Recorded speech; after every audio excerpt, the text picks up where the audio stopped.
Na watekaji wamefika mahali ambapo wana ujasiri. Nikamsikiliza mkurugenzi wa Jamii Forum Mero, anasikika anasema kwamba yeye alipigiwa simu akaambiwa na mtu, bwana, tutakuteka, tutakuua na Watanzania watakulilia kwa siku 3 alafu baadaye watasahau.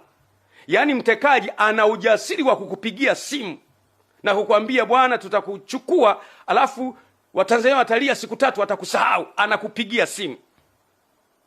Ndugu zangu, we must wake up.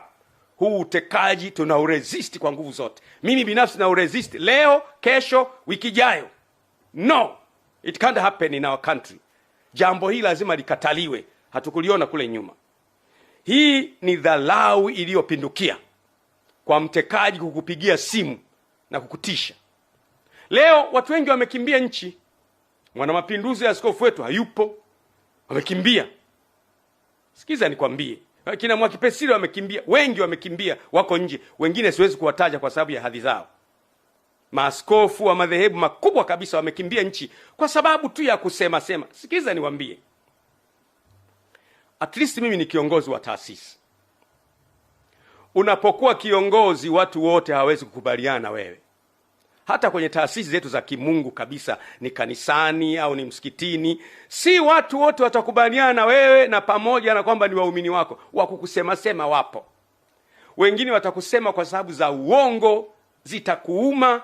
Kama kiongozi lazima uwe na courage ya kumeza hayo maneno.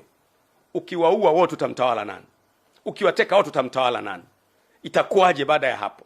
Unaweza kuwateka ukashinda uchaguzi. Baada ya kushinda uchaguzi, kila uliyemteka ana mdogo wake, ana mjomba wake, ana shangazi yake, ana kaka yake, ana ndugu yake. Baadaye nchi itakuwa kwenye uchungu ambayo itakuwa ni ngumu sana kuiganga. Amkeni. Nasema tena, this is a last wake up call.